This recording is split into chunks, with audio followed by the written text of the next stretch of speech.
Hello again, BookTube. It's been quite the week. It's been a very busy week so far for me. I went to Hampton Court Palace the other day, the famous residence of Henry VIII, where he spent much of his time partying and hunting and womanizing and partaking of the good things in life.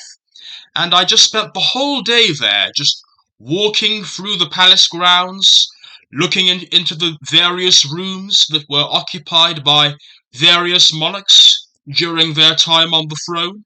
Not just the apartments of Henry VIII, but also the apartments that were used by kings and queens such as George the First and Second and William the Third. They were all there, laid out for us, preserved to be as similar as possible to what they looked like during the actual time that it was being used as a royal residence. So I just spent the whole day there. I got there nice and early. It's about 2 hours from where I live. It's all the way in Richmond upon Thames. So I had to take a fairly lengthy set of trains to get to the site. I got there at 10 a.m. in the morning, which is when the palace opens, and I was there until the gates shut at 4 in the afternoon. So I had hours and hours to just explore the palace grounds, and they are truly magnificent. I truly recommend to anybody who is an enthusiast of history, especially Tudor history, or monarchy in general. You will have a splendid time there. The history surrounding Hampton Court is a rich and varied one.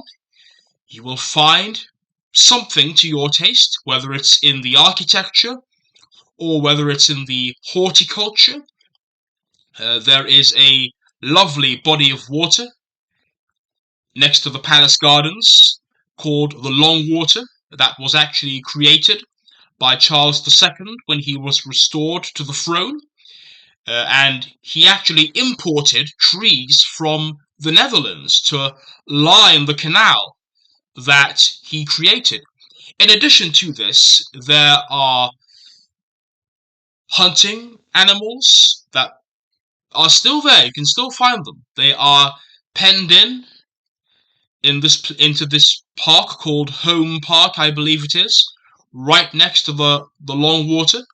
You can see the deer as they are still being preserved even now, although I don't believe they are being hunted anymore. But it's a very picturesque location, and you can see the ducks and geese as well floating down the canal.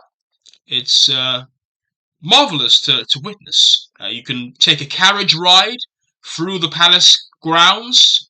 You can have a look at the magnificent gardens, the trees, the yew trees that have been set up there. It is really magnificent. I truly recommend.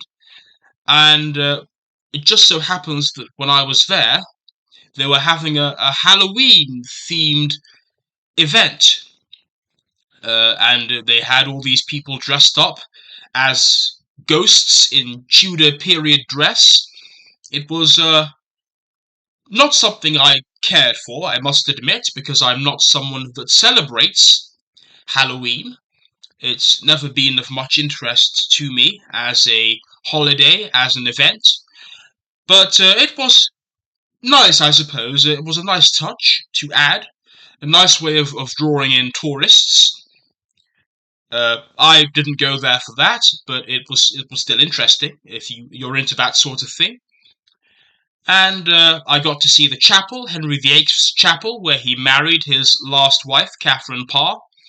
I got to see a replica of his crown that he would wear every once in a while when he was strolling down the corridor that led up to his court.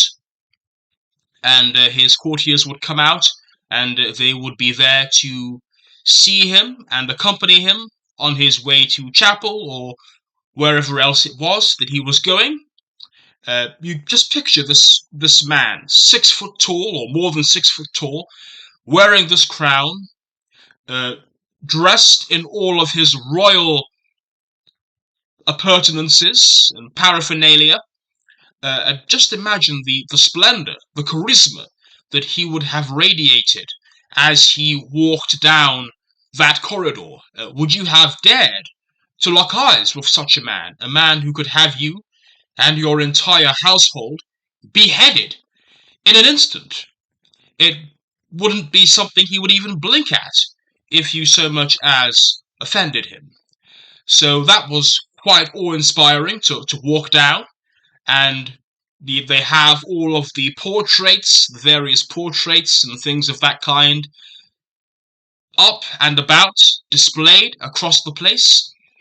They have the banqueting hall where he would have held his feasts and banquets, redesigned to look like it would have designed and preserved to look like it would have been when he was there.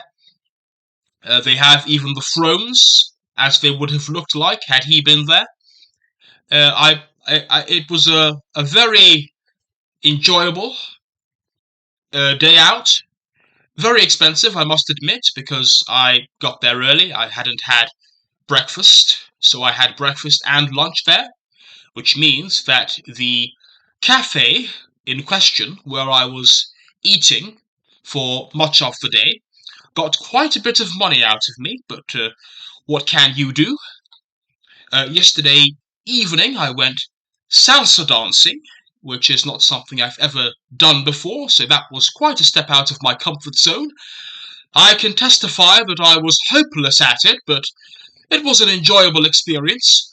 Will I do it again? I'm not so sure. I'd have to think about that. It was certainly something new. It was certainly something that was out there, something left field for me to do, and something that was definitely challenging in its own way, something that really pushed me out of my comfort zone and got me doing something active and something that wasn't just sitting in my room reading. So that was also a nice outing that I had this week. I'm also planning this Saturday to go and see Tchaikovsky's Sixth Symphony, being conducted by this whiz American conductor called Karina Kanellakis, I believe her name is. I believe I've pronounced that correctly. If I've not, I hope you'll forgive me. I actually have been to see her before. I went to see her at the Royal Festival Hall conducting Tchaikovsky's Fifth Symphony. So this will be a chance for me to see her conducting his Sixth, which is even more famous than his Fifth, his Pathétique Symphony. Personally, I prefer his Fifth Symphony, especially the final movement. I just find it breathtaking in its power and its majesty. This exuberant, triumphal, major key movement that celebrates the victory of light over darkness and despair. I just find it awe-inspiring. I regularly listen to that movement on its own because I just find it to be so extraordinary. And in addition to that, I've been listening to an awful lot of Handel's Messiah this past week, or couple of weeks, I should say. Actually, I would go further than that. I would say this whole month, really. I've just been obsessively listening to bits and pieces of Handel's Messiah. The whole thing, but also individual arias and recitatives within Handel's Messiah. It's just the most magnificent piece of music. Handel is one of my favorite composers of all time. He is one of my musical heroes. There is no composer who was as great as Handel when it comes to writing for the human voice. And so much do I esteem Messiah, and so much do I revere it, that I have taken to singing not just the baritone arias, because I'm a baritone, even some of the tenor arias and soprano arias are melodies that I very much enjoy trying to sing, even though I'm hopeless at singing them. I am nothing like the tenors and the sopranos who actually do justice to those pieces. I'm talking about pieces like He Was Despised. For he was despised, despised and rejected, rejected of men, a man of sorrows, a man of sorrows, and acquainted with grief. I could go all day singing those delightful tunes, but we don't have all day, and you have not come to this video to hear me sing. You have come to this video to hear me talk about books, and that is what we are going to do. So, in honor of Non-Fiction November, I thought I would show you all the books I'm thinking of reading over this coming month. I can't promise I'll read them all. I may or may not read them all. I may decide to read other books. I may read them all and some other books in addition, because I somehow am managing to read an awful lot, despite my very busy work schedule, with each passing month. So we'll see what this coming November holds out for us. I'm determined to participate fully in Non-Fiction November, and I'm just going to show you some of the titles, some of which have been on my shelf for a while, that I am thinking of reading. This is Napoleon. We have Napoleon by Adam Zamoyski, the first book that I'm going to be talking about.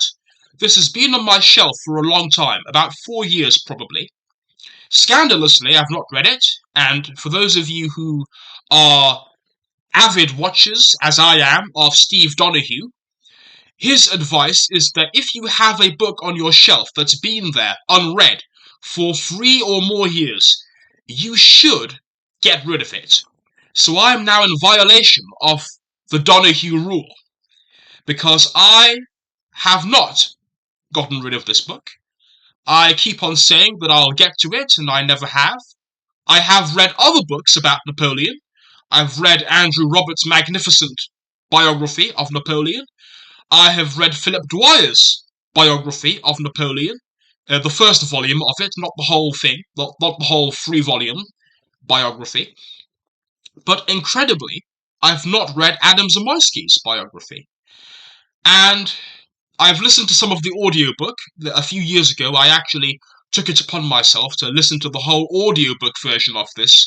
Not the whole audiobook version. I listened to some of the audiobook version of this, the first several chapters of the book. But I've never actually read or listened to the book in full.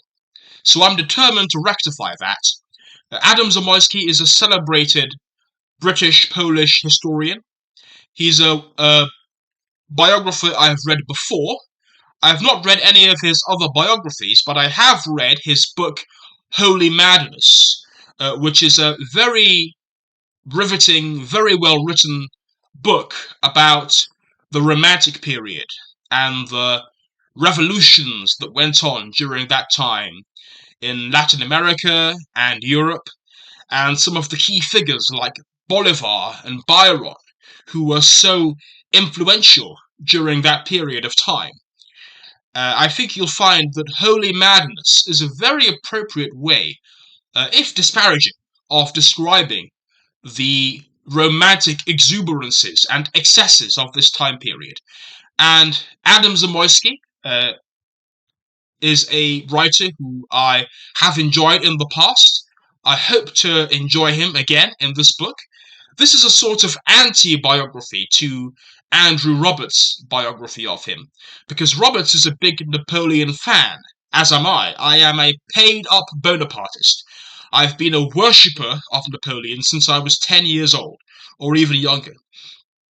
I have watched the 1970 film Waterloo, starring Rod Steiger, more times than I care to remember. I am an avid worshipper, admirer, reverer of Napoleon. I have played video games about Napoleon with relish Napoleon Total War being the main game I've played devotedly for many years. And I probably will not like Zamoyski's attempt to disparage or to belittle Napoleon in these pages. I have actually watched an interview that he gave to Andrew Roberts many years ago when he actually was in the process of writing this. And he talks about the writing process behind this book a bit in that interview. It's an Intelligence Squared interview. I don't actually remember if he was interviewing Andrew Roberts or Andrew Roberts was interviewing him. One of those two things. But it's a fascinating watch. I encourage all of you to go out and watch that interview. And he talks a bit about his own experience writing this book, his experience researching the man. He is not a massive Napoleon fan, although he begrudgingly acknowledges the genius of Napoleon. I look forward to reading this book, if I do get round to reading it, and we will see what I make of it. But that is Napoleon, the man behind the myth. Even the title gives you an idea of the angle he's going to take on this fascinating and controversial figure in European history. And that is that. I'm going to show you the next book now. This is Reformation by Dermot McCulloch. Those of you who are watchers of this channel will know that I have already read his magnificent one-volume work on the history of Christianity. This was actually published some years before that. This was published in, I believe, 2004, 2003, 2004. So this is about 7 years, I think, before he published his one-volume history of Christianity. It's going to go over similar ground, really. He talks a lot about the Reformation in his one-volume history. A lot of what's in here is going to be duplicating that, which is a bit annoying because it won't be as fresh for me.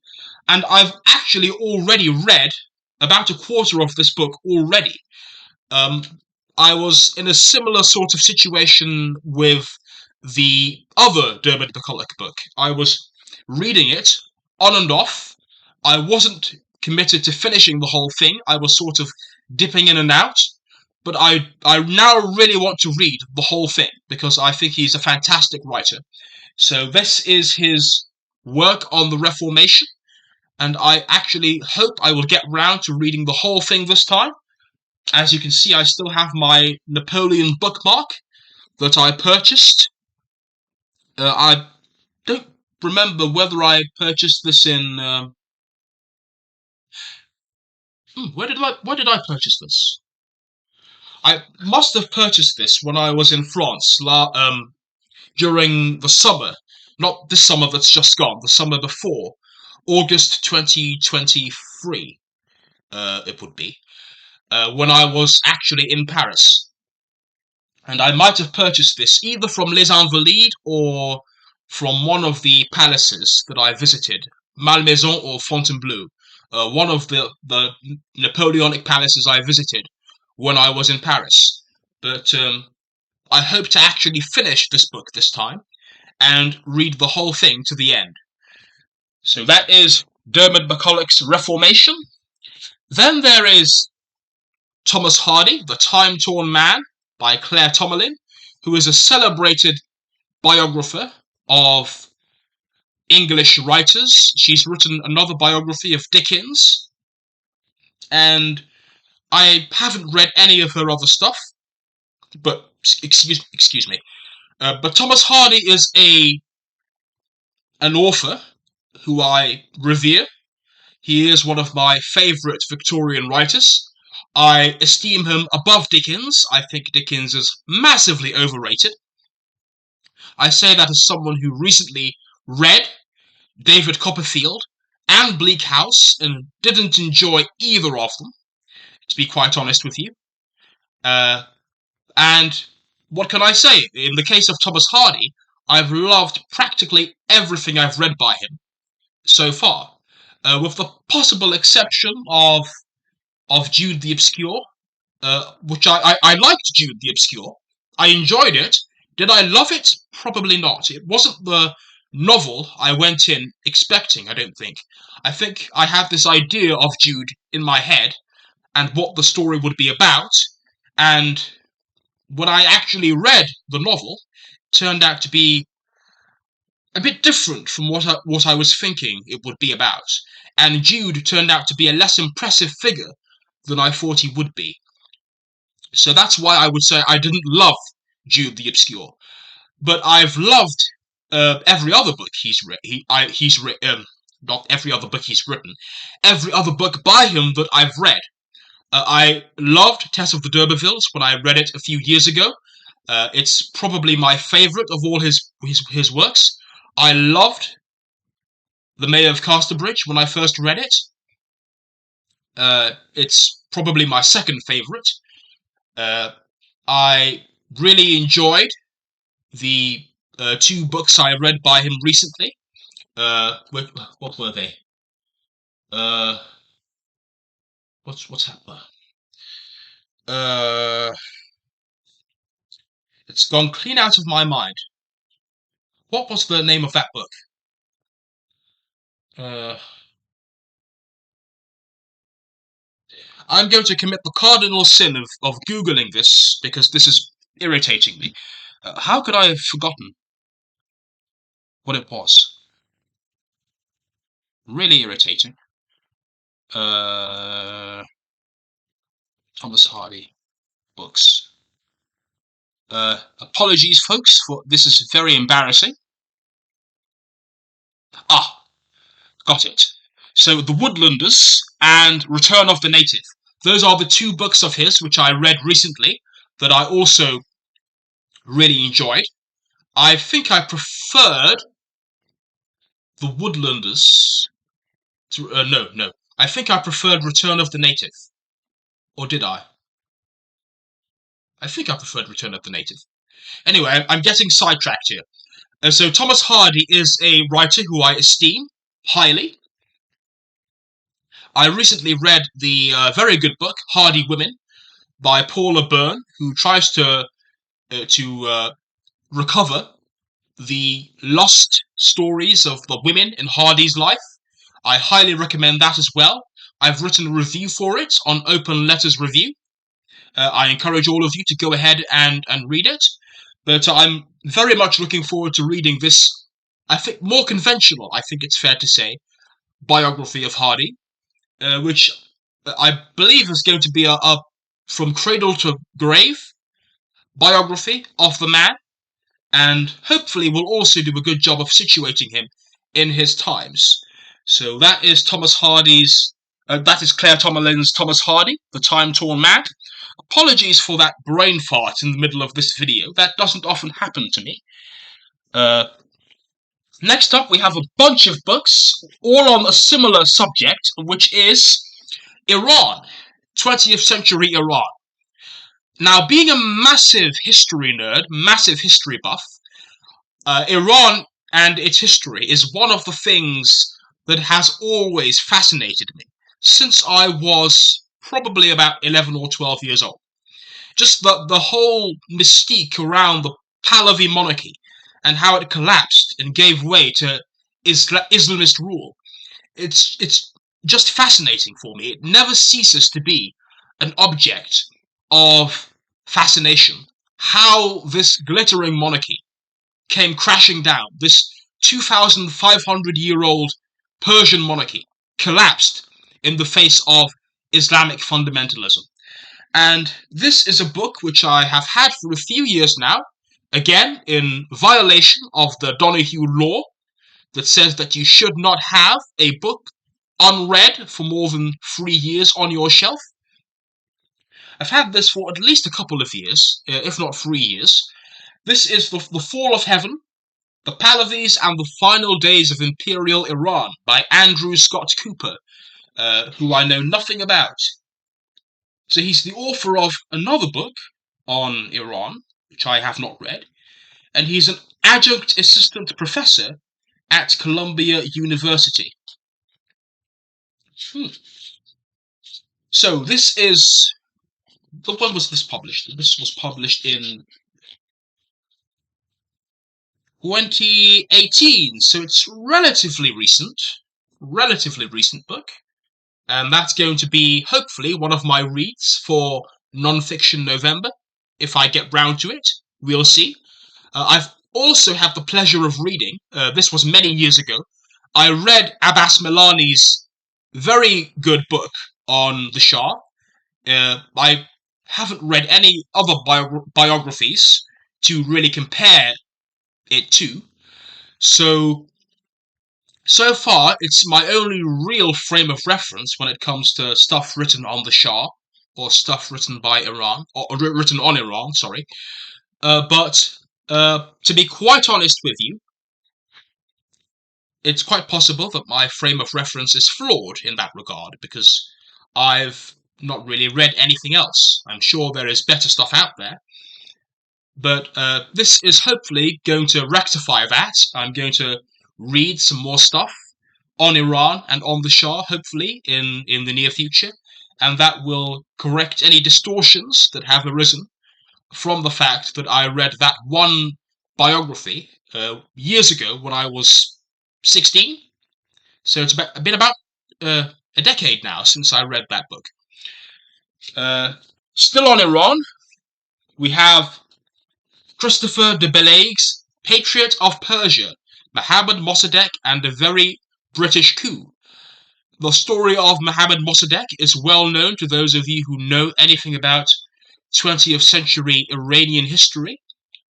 He was the popular Prime Minister of Iran during the 1950s who alienated the West by nationalizing Iran's oil industry, and as a result of this, the West, the US and the UK, that is, funded an opposition movement to oust him from power, and that ultimately succeeded. He was removed in a coup in 1953, and that coup was strongly supported by the West, was arguably financed by the West, and is still a sore point in Iran-West relations to this day. And many people consider it to be a turning point in Iran's history. This is, for many people, the moment when Iran could have become a constitutional monarchy like the West, and instead it went down the path of absolutism in the form of the Shah, who many people see, in my view wrongly, as a Western client, a puppet of the Americans. I actually think that the narrative around Mossadegh is distorted. I don't believe he's the hero people say he was. I don't believe the Shah is the villain of Iranian history in the way that people try and make him out to be. I don't believe that the West was as heavily involved in his overthrow as people say. I believe that more evidence has come to light, which casts some doubt on the traditional narrative around Mossadegh. So I am going to approach this book, if I do get to it, with a lot of skepticism and with a heavy fistful of salt. So that's all I'm going to say on that issue. I don't know much about Christopher de Belaigue. I believe I may have watched a documentary of his many years ago when I was still in school, when I was probably about 11 years old. Sorry, on YouTube, about Iran. Excuse me. But ever since, I've not really heard anything from him. I think he might actually be married to an Iranian. Yes, he is. He's married to an Iranian. And like many people who work in this field of Oriental studies, there is always the risk that you'll go native. And this can lead to some distorted perspectives. And if I remember correctly, de Belaigue is one of these left-leaning academics who is very critical of the West and very much sees Iran as a wronged nation, which I don't deny Iran has been wronged by the West, but there is every chance that he might exaggerate the extent to which this is true. So that is Christopher de Beleg's Mohammed Mossadegh, a very British coup. That's going to be on my list of books to read. And lastly, but not least, we have The Last Shah, America, Iran, and the Fall of the Pahlavi Dynasty, or Dynasty, depending on how you prefer to pronounce it, by Ray Takei, who I believe is Iranian. Now, this is going to be a very handy companion piece to the biography I already have read by Abbas Milani, or Miloni. I'm not sure how you pronounce that in Iranian, or in Farsi, I should say. But this is going to be an interesting point of comparison because I believe it's more recent. 2021, yes. So this is a very recent book. Very recent book. So this is going to be an enjoyable read when I get round to it. It's been on my shelf for a while, so again, this is one of these books I'm going to have to get round to reading or get rid of. It's as simple as that. I have, quite frankly, too many books in my possession at this moment in time. So this is going to be another really interesting read for me. What does the blurb say? Marvin Zonis, Michael Mandelbaum, Eric Edelman. Not names I recognise. It's a lovely hardcover as well. Lovely hardcover. Might be the only hardcover that I've brought up here. It's the only hardcover. So, yes, this will be an enjoyable read when I get round to it. So, those are all the books I'm thinking of reading for this non-fiction November. I'm going to end the video here. Please leave any more recommendations that you might have in the comment section below. And we should hopefully have a nice, fruitful dialogue about non-fiction, about your own experiences, about the kinds of non-fiction that you tend to prefer reading. For me, it's always been history and occasionally philosophy, although that's mostly Nietzsche in my case. But for me, my non-fiction has always taken the form of history and especially biography, although that is less true now than was the case in the past. So I always enjoy hearing from all of you. It's been nice to see the channel gaining more traction. It's been nice to see more people commenting and leaving their thoughts. So please continue doing that. I will sign off for now. Hope to speak to you again soon, BookTube.